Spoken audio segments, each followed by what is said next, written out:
ado, I want to introduce him to you. He is the Assistant Professor of Pediatrics, Family Medicine, and Community Health at the Rutgers Robert Wood Johnson Medical School, where he is also the Director of Developmental and Behavioral Pediatrics Education at the Boggs Center on Developmental Disabilities, as well as an attending of Developmental and Behavioral Pediatrics at the Children's Specialized Hospital.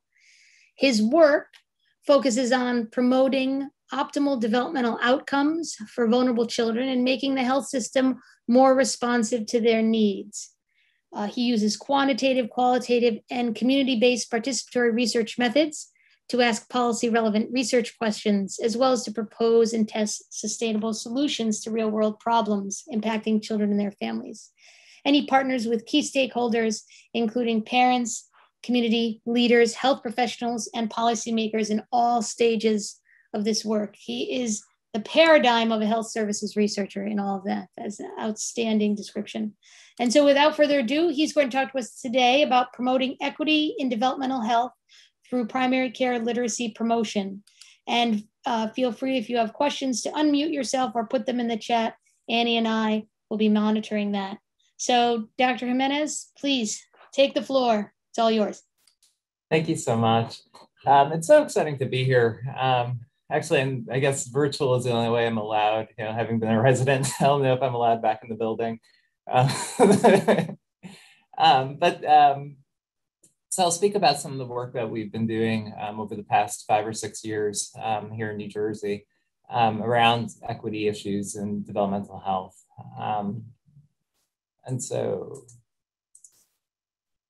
So just kind of briefly outlining sort of the next 30 to 40 minutes. So I'll speak towards inequities in language and literacy development and why I think a very strong case can be made that this is a major public health issue. I'll talk about some recent community engaged mixed methods work that we've been doing and that has informed 2 ongoing follow-up studies that we're now in the process of. So I always like to start these talks with a local statistic. So here in New Brunswick, New Jersey, where my office sits, nearly 8 out of 10 third graders don't meet the grade level of reading standards. When we look at dual language learners, and here in New Brunswick in particular, kids learning Spanish and English, it's 9 out of 10.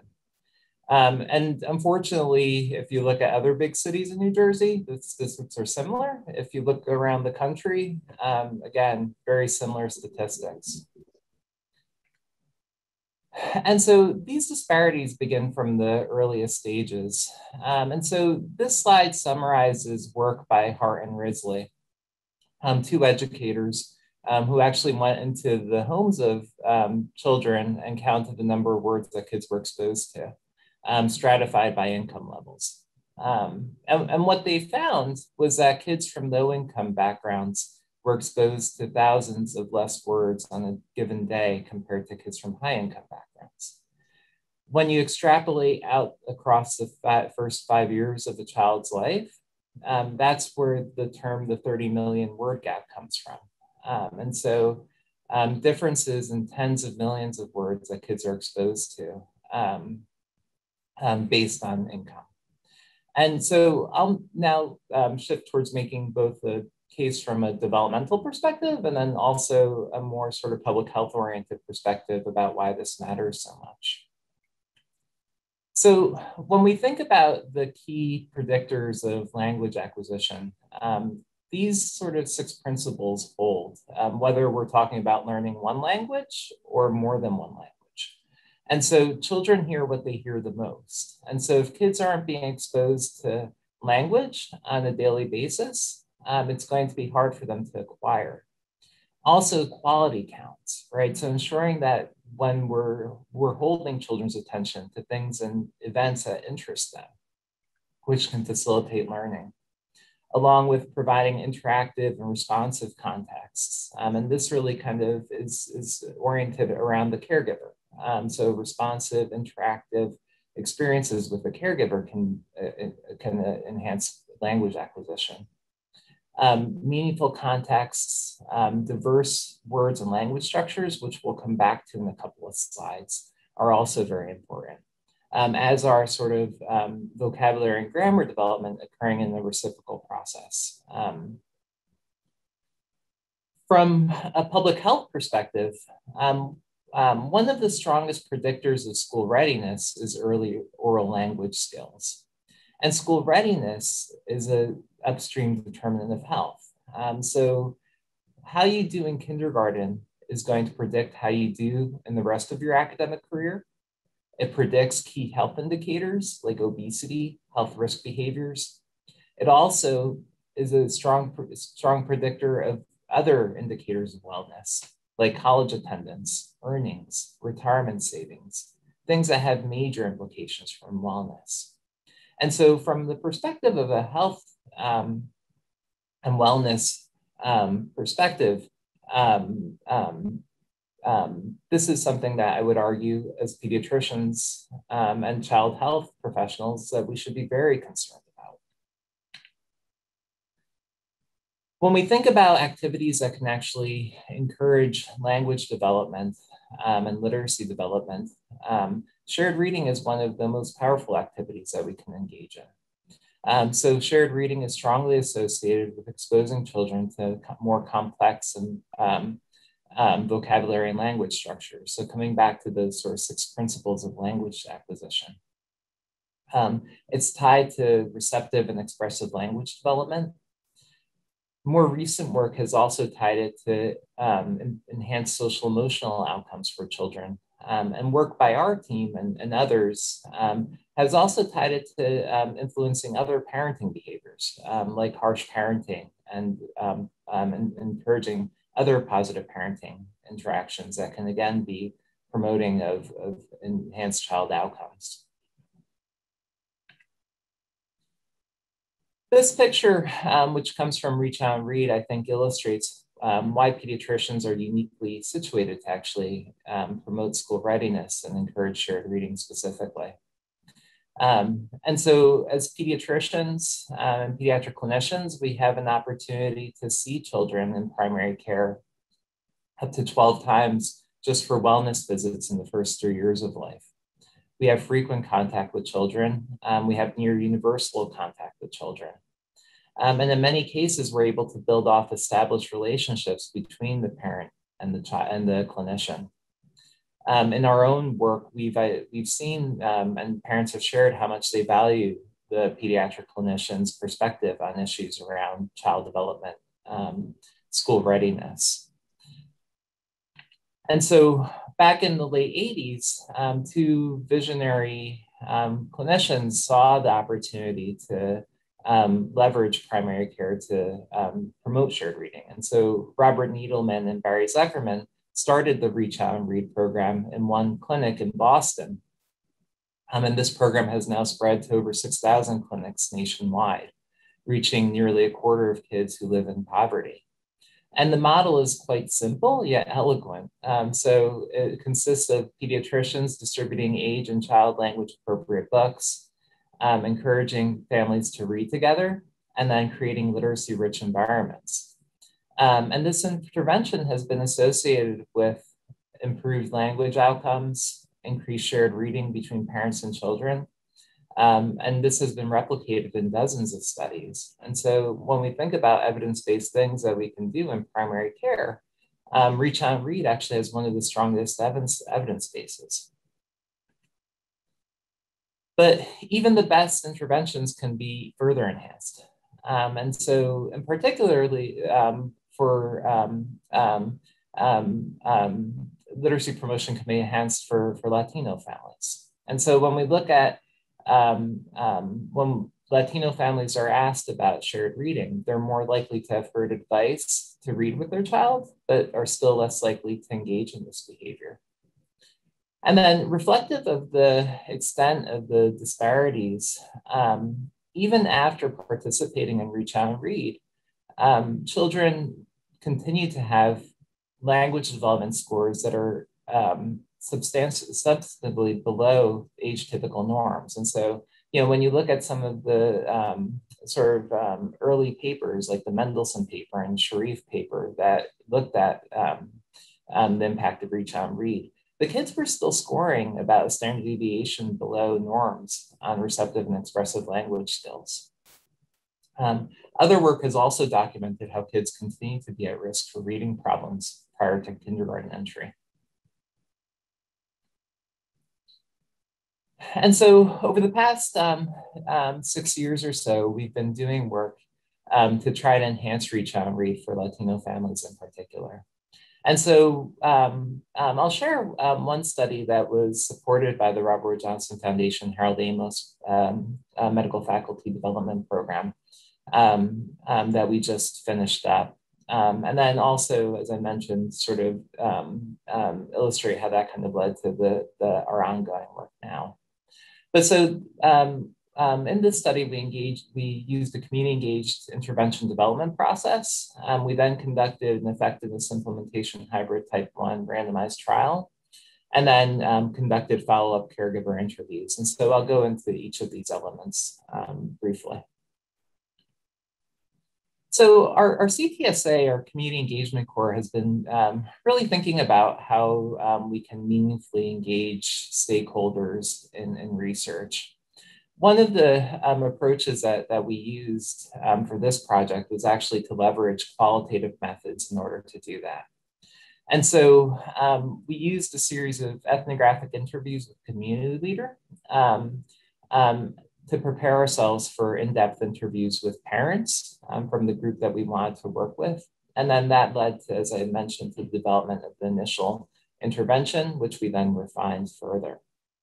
And so I'll talk about a little how this community engaged process shaped our aims and shaped the project more generally.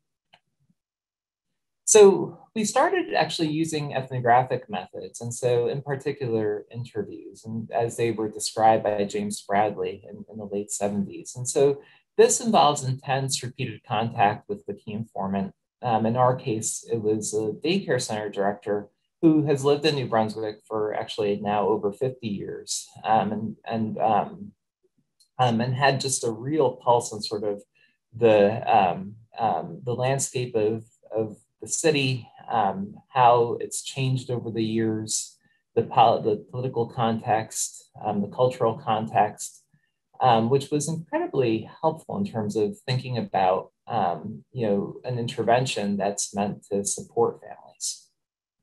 So we engaged in a series of interviews that lasted each about an hour over the course of a month.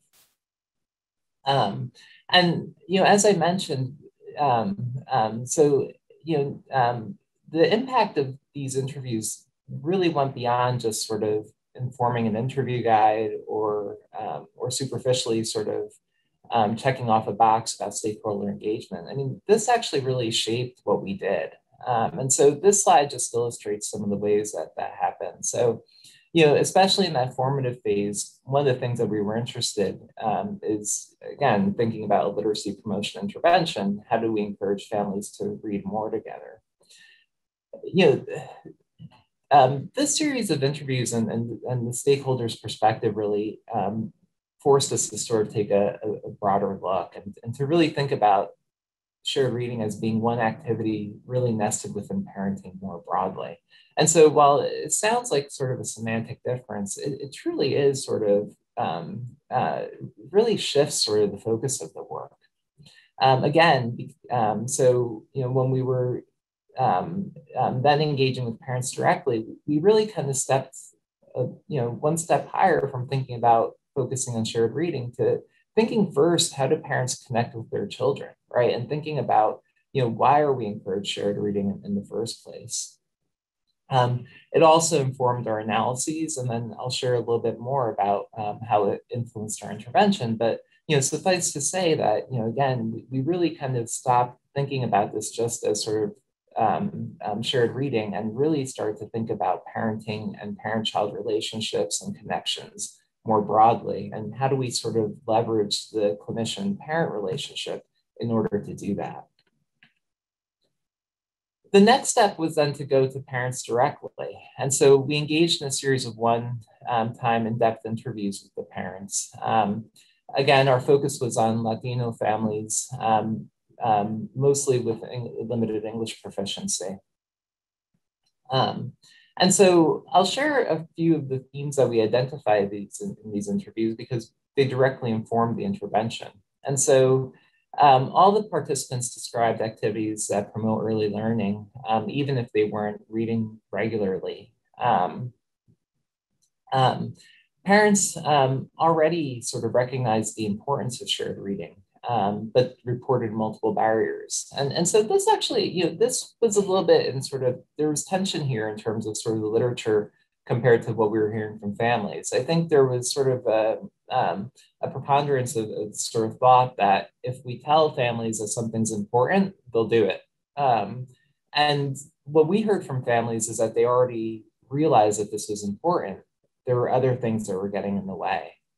And then that led to a feeling of the parents feeling like they ought to be reading, but weren't. And then there were also some differences in terms of like how they sort of categorized reading, right? And so, and this is another place where qualitative research methods can really be eye-opening. So we all sort of carry sort of categories in our minds about what we think when we're introduced to a term like shared reading. It doesn't necessarily correspond with the parents and families that we're working with now. And so, when we were talking about shared reading, we were thinking about cuddling up with your child, looking at books together. The families were sharing something very different with us, really kind of thinking about shared reading as drills, right? And so this is, again, focused on 6 and 9 month olds, but working to help them learn the alphabet, which doesn't sort of meet, doesn't sort of correspond with where kids are developmentally.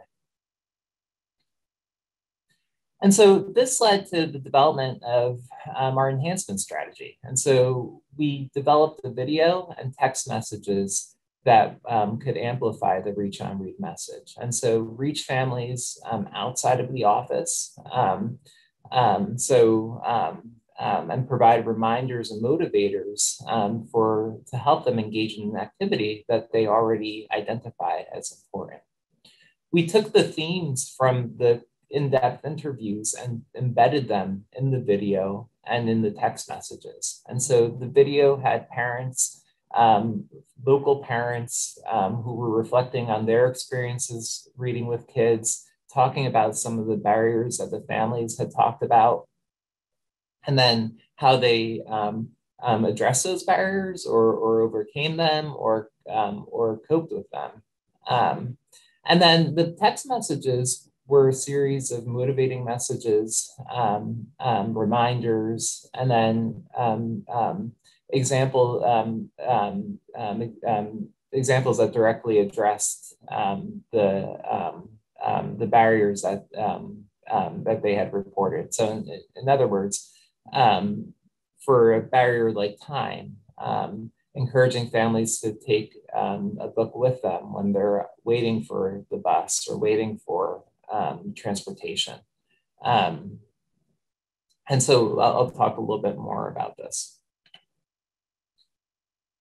After the intervention development process, we then shifted towards quantitative methods and specifically conducting an effectiveness implementation hybrid type 1 randomized control trial. And so basically what this means is that we did a randomized control trial while concurrently collecting information on implementation to inform the next steps. And so we recruited 160 low-income parent-child dyads from our federally qualified health center here in New Brunswick, Eric B. Chandler Health Center. We assigned families one-to-one, either to the standard reach on read intervention or the enhanced reach on read intervention. We examined parent-reported outcomes focused on the home literacy environment, shared reading, and attitudes. And then we conducted a concurrent process evaluation where we assessed how reach on read was implemented, as well as how families were using the text messages in order to inform next steps, as I mentioned. there's been a push to really improve reporting of the treatment conditions in randomized control trials. And so this is my effort here. So using the TIDEER framework to try to outline exactly what happened in these arms. And so, as I mentioned in the standard reach out and read arm, families receive the core elements of reach out and read, which we defined as literacy-rich clinical environments, receiving a language and age-appropriate book, and then anticipatory guidance from the clinician. The families in the enhanced reach out and read intervention also received the video in the waiting room, where they watched this 2-minute video while they were waiting for their visit. And then they received 9 text messages over the course of 6 months. Sorry, 9 text messages per month. So 2 one way per week, and then once a month, they received the bidirectional message. We were actually able to tailor the text messages based on parents' preferred time of day. So for families that work nights, we would send the messages in the morning based on their preference. And then we were also able to update the child's name and other sort of descriptive characteristics of the child. And so we used regression analyses for our quantitative analyses. Again, we used the process of prolonged exposure and repetitive analyses for interpreting the qualitative information, which I'll talk a little bit more about. And then we were powered to detect the 0.5 standard deviation difference in shared reading frequency. And so here are some of our results. So the families were, for the most part, identified as Latino. Most spoke Spanish. About half had less than a 12th grade diploma, with about a fifth having less than 8th grade education. And this will actually come up in, later on in the follow-up qualitative work that we did. With regards to how the interventions were implemented, so we found for the most part, the vast majority of kids received the book during the visit. Less actually received instructions on shared reading from their clinician, although still close to about 2/3. And then there's this other component of reach out and read that gets talked about less, although it's kind of folded into this category of instruction, is modeling. And so here we found actually, only about 1/3 of kids actually saw an example of how to read with their kids. And coming back to sort of thinking about the barriers that we identified, or the parents identified early on around sort of how they conceptualize shared reading with their child, modeling can actually be really important from that perspective, and showing kind of what it can look like and what it doesn't need to look like. Overall, parents use the text messages. So only one parent out of the group, out of the 79 that were randomized to the enhanced arm, stopped the messages or requested that we stop the messages. 3/4 actually responded to at least one of the bidirectional messages. And then on average, they responded to about half of the bidirectional messages that we sent. And so these are the main findings. And so essentially we found small effects. And so this summarizes the change in shared reading frequency at 6 months. And so what we found was that after 6 months, families in the standard arm were reading about 1 more time per week, whereas families in the enhanced arm were reading about 2 more times together per week. This was not statistically significant. When we looked at the home literacy environment, again, we had effect sizes that ranged from 0.25 to about 0.32, so kind of in the small effect size kind of category. And so it really pushed us, and from from some of the work that we were doing in terms of acceptability, for the most part, parents really found the messages to be acceptable. They appreciated the attention on their families. They used the messages. So it really forced us to think about, and why, right? So why families actually like the messages or like the enhancement. Why didn't it result in a larger effect? And I'll pause just to say, I mean, so small doesn't necessarily mean not meaningful. And so, whether, especially in early childhood, small effect sizes can often be very meaningful. And so even much more intense programs like home visitation actually have effect sizes that range in the quarter to 0.3 standard deviation difference. But still more opportunity to sort of go back to families and identify more opportunities for enhancement and for addressing their needs. And so we went back to qualitative methods.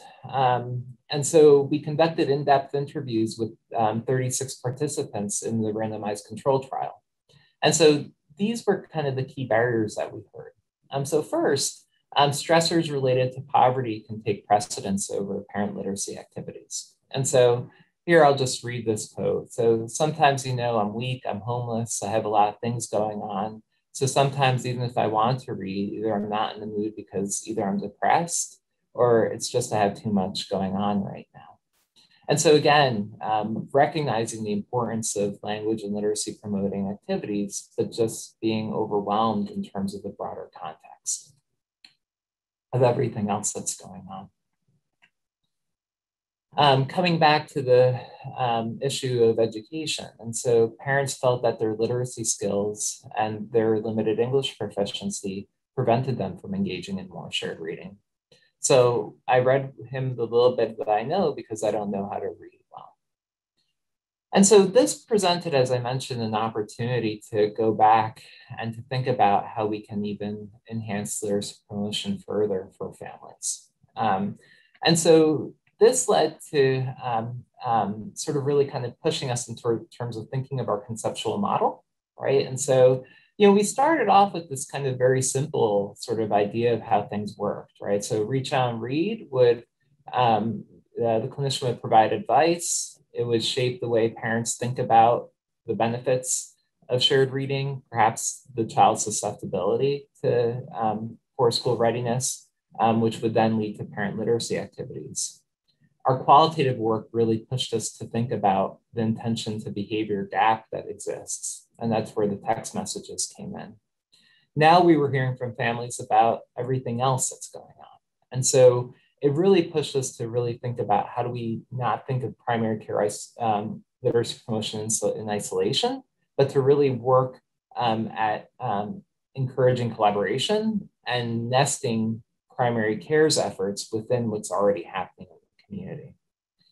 And so this led to a current NICHD funded R01 where we're working towards integrating primary care literacy promotion into efforts at the community level that reflect the Help Me Grow model. And so it's a 3R, and I'll speak a little bit more towards the Help Me Grow model. But so we're in the process of conducting a 3-arm randomized control trial where families are assigned to either reach out and read, or reach out and read plus text messages, or reach out and read plus text messages, plus linkage to central intake, which is how Help Me Grow is operationalized here in New Jersey. Again, the National Help Me Grow model is available in over 25 states. In New Jersey, every county participates. And we're building on work here in our home county, Middlesex County, around work that was done through the Early Childhood Comprehensive Systems Building grants that New Jersey had been awarded. And so what this does is it creates a single point access for poverty reducing resources like WIC, SNAP.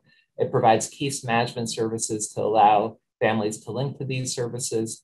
And there's also developmental specialists on staff who actually works on developmental promoting activities with the families as well. Again, sort of aligning kind of the work that's happening in primary care with what's happening in the community. And so the way this is getting operationalized in our third arm is we're doing electronic referrals to central intake. Central intake has contact with the families, provides coordination services to facilitate linkages, and then they check in with the families 9 months later.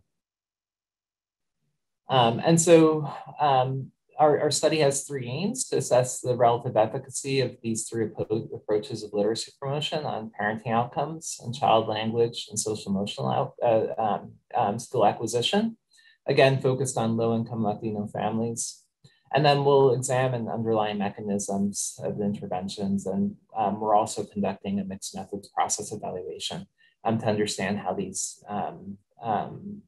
interventions are being implemented.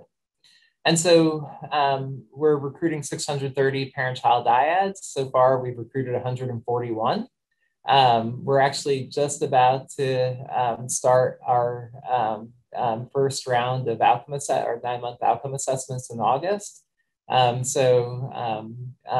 was quite interesting to sort of do all this in the context of a pandemic, but thankfully it's been, we've had some success so far.